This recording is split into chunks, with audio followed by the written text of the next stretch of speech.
इस वक्त की सबसे बड़ी खबर, इन यहूदियों ने अमेरिका को भी चूना लगा दिया है।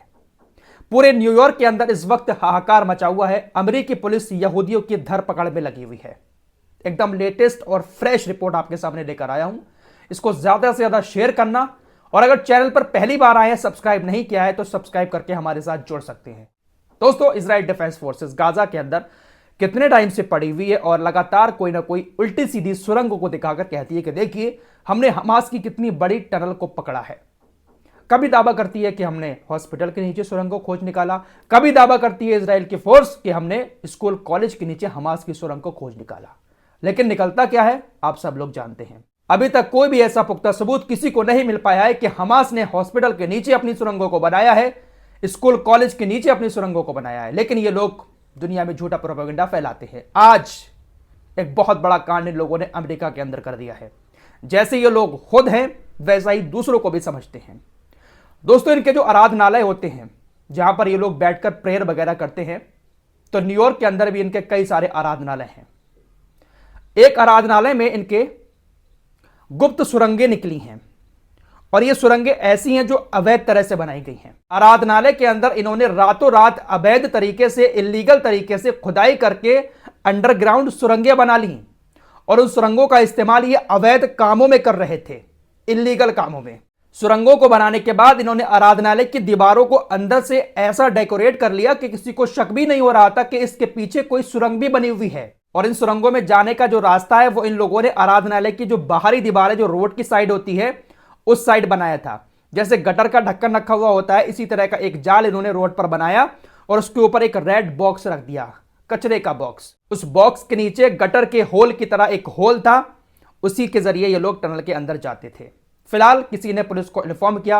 पुलिस ने जब छापा मारा, आराधनालय के अंदर जो डेकोरेट की हुई दीवारें थी, उन दीवारों को जब तोड़ा, डेकोरेशन को हटाया, तो अंदर एक खुफिया सुरंग निकली। आराधनालय के अंदर यहूदियों ने पुलिस के साथ मारपीट शुरू कर दी। इसके बाद पुलिस ने बहुत सारे यहूदियों को गिरफ्तार कर लिया है। न्यूयॉर्क की पुलिस ने जब टनल के अंदर घुसकर छापेमारी की तो बहुत सारा इलीगल सामान वहां पर मिला है।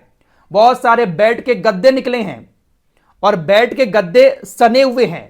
ये आपकी स्क्रीन पर गद्दे हैं, ये थोड़े से सने हुए भी हैं। किस चीज के ये दाग हैं, अब पुलिस इस बात की भी जांच कर रही है। जो रिपोर्ट्स आ रही है उसके मुताबिक इस टनल का इस्तेमाल ये लोग कुछ अवैध कार्यों के लिए करते थे, और इन सुरंगों को भी अवैध तरीके से बनाया गया था। लिहाजा न्यूयॉर्क पुलिस ने बहुत सारे लोगों को गिरफ्तार करके टनल को भी खोज निकाला है। तो ये लोग जैसे काम खुद करते हैं वैसा ही दूसरों को भी समझते हैं कि स्कूल के नीचे टनल बना ली हमास ने, या हॉस्पिटल के अंदर टनल बना ली। तो ये टनल इनकी जो पकड़ी गई है, इससे इस वक्त काफी हाहाकार न्यूयॉर्क के अंदर मचा हुआ है, और जितने भी आराधनालय हैं अब इनके उन सब की जांच की जा रही है। एक और बड़ी खबर यह है कि हमास ने इजरायली सेना की 4 महिला सिपाहियों को गिरफ्तार कर लिया है, उनको अरेस्ट कर लिया है। और ये महिला सिपाही वो हैं जो गाजा के अंदर तबाही के बाद नाच गाना करते हुए टिकटॉक वीडियो बना रही थी। इन्हीं महिला सिपाहियों को हमास ने अब अरेस्ट कर लिया है। खासकर ये वाली लड़की डांस करते हुए फिलिस्तीनियों को बहुत ज्यादा चिढ़ा रही थी, मुंह बना बनाकर, इसको भी अरेस्ट कर लिया है। अब ये हमास के कब्जे में है। दरअसल हमास ने जब इन लोगों की तस्वीर जारी की तो इजराइल ने यह आरोप लगाया कि हमारे वो बंधक हैं जो 7 अक्टूबर को हमास ने अपने कब्जे में किए थे, और देखिए हमास ने हमारे बंधकों का क्या हाल कर दिया। लेकिन उसके बाद हमास ने क्लियर किया, बाकी और लोगों ने भी जब इन्वेस्टिगेशन की तो पता चला कि ये वो महिला सिपाही हैं जो नाच गाना करके फिलिस्तीनियों की मौत पर जश्न मना रही थी, फिलिस्तीनियों को चिढ़ा रही थी। गाजा के अंदर हमास के लोगों ने इनको उठा लिया। तो सोल्जर हैं भाई, उनको तो उठाने का हक है। हमास ने ओआईसी और मुस्लिम लीग से एक बार फिर से यह अपील की है कि साउथ अफ्रीका ने इंटरनेशनल कोर्ट ऑफ जस्टिस में जो मुकदमा दर्ज किया है इजराइल के खिलाफ, उस मुकदमे का आप सभी लोग समर्थन करें। पूरा ओआईसी संगठन एक साथ समर्थन करे, साथ ही साथ जो मुस्लिम लीग है वो पूरा संगठन एक साथ इस मुकदमे को समर्थन दे। लेकिन ओआईसी समर्थन तभी देगा जब 57 इस्लामिक देशों की मर्जी होगी। जब 57 इस्लामिक देश राजी होंगे समर्थन देने को, तभी ओआईसी आगे बढ़कर समर्थन करेगा। दोस्तों, इजरायली मीडिया ने हमास की तारीफ में कुछ बातें लिखी हैं। इजरायली मीडिया ने कहा है कि इतिहास में ऐसा पहले कभी नहीं हुआ है जैसा अब हमास कर रहा है। दुनिया में बहुत सारी ऐसी जंगें हुई हैं जो लोगों ने सुरंग में रहकर लड़ी हैं, लेकिन इतनी लंबी जंग सुरंग में रहकर आज तक कोई नहीं लड़ पाया है। 3 महीने का वक्त हो चुका है और हमास के लोग आज भी सुरंग के अंदर बैठकर दिलेरी के साथ इजराइल डिफेंस फोर्सेस का सामना कर रहे हैं और जंग लड़ रहे हैं। इजराइल डिफेंस फोर्सेस दावा कर रही थी कि हमने गाजा को जीत लिया है, हमास के जो वहां पर सुराग थे उनको खत्म कर दिया है। लेकिन रात तेल अबीब के अंदर भारी भरकम रॉकेट की बरसात की गई है गाजा पट्टी की तरफ से। मैप आपकी स्क्रीन पर है, ये जितना भी रेड अलर्ट दिखाई दे रहा है ये वो इलाके हैं जहां पर भारी भरकम रॉकेट की बरसात करके हमास ने एक बार फिर से यह दिखा दिया है कि अभी हम जिंदा हैं। वहीं दोस्तों, इजराइल का प्रधानमंत्री नेतन्याहू हिजबुल्लाह के साथ जंग करना चाहता है। अमेरिका का विदेश मंत्री एंटनी ब्लिंकन मिडिल ईस्ट में इसलिए आया है ताकि हिजबुल्लाह के साथ इजराइल की जंग ना हो, क्योंकि लगातार व्हाइट हाउस की तरफ से भी यह बात कही जा रही है कि हिजबुल्लाह से इजराइल जंग नहीं जीत सकता। इसलिए अमेरिका को भी डर है कि अगर इजराइल हिजबुल्लाह से लड़ेगा तो इसको बहुत नुकसान होगा, फिर वो हमारे पास आएगा और उसकी भरपाई हमें करनी पड़ेगी। इसलिए अमेरिका हिजबुल्लाह से जंग नहीं चाहता है। लेकिन नेतन्याहू जो बाइडेन की बात नहीं मान रहा है, वो कह रहा है कि हम हिजबुल्लाह से जंग लड़ेंगे। इसका सीधा सीधा मकसद यह है कि हिजबुल्लाह के साथ जंग लड़के हो सकता है कि मुझे यहां पर कामयाबी मिल जाए और मेरा राजनीतिक करियर बच जाए, क्योंकि गाजा के अंदर नेतन्याहू कुछ भी हासिल नहीं कर पाया है।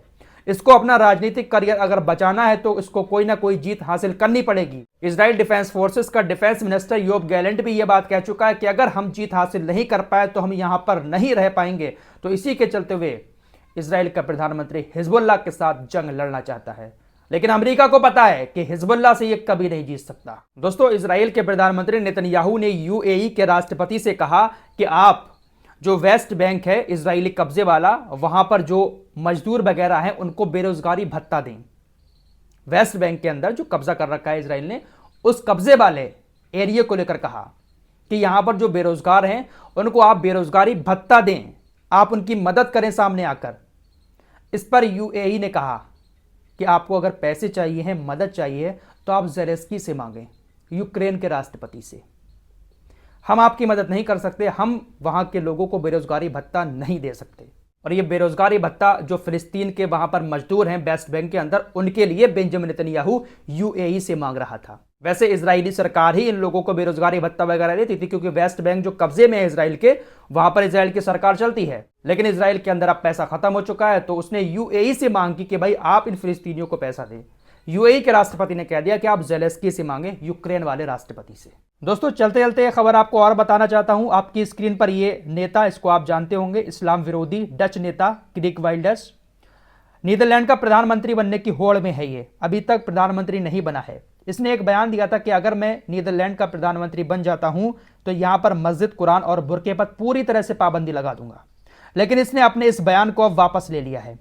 नीदरलैंड के अंदर चुनाव के बाद काफी लंबे टाइम तक कोई प्रधानमंत्री नहीं बन पाता है, क्योंकि लोग एक दूसरे को जोड़ने में लगे रहते हैं, नेताओं को खरीदने में। अभी फिलहाल ये प्रधानमंत्री नहीं बना है, लेकिन इसने अपने इस बयान को वापस ले लिया है। फिलहाल इस रिपोर्ट में इतना ही। मिलते हैं कुछ और खबरों के साथ, तब तक के लिए अपना ख्याल रखें।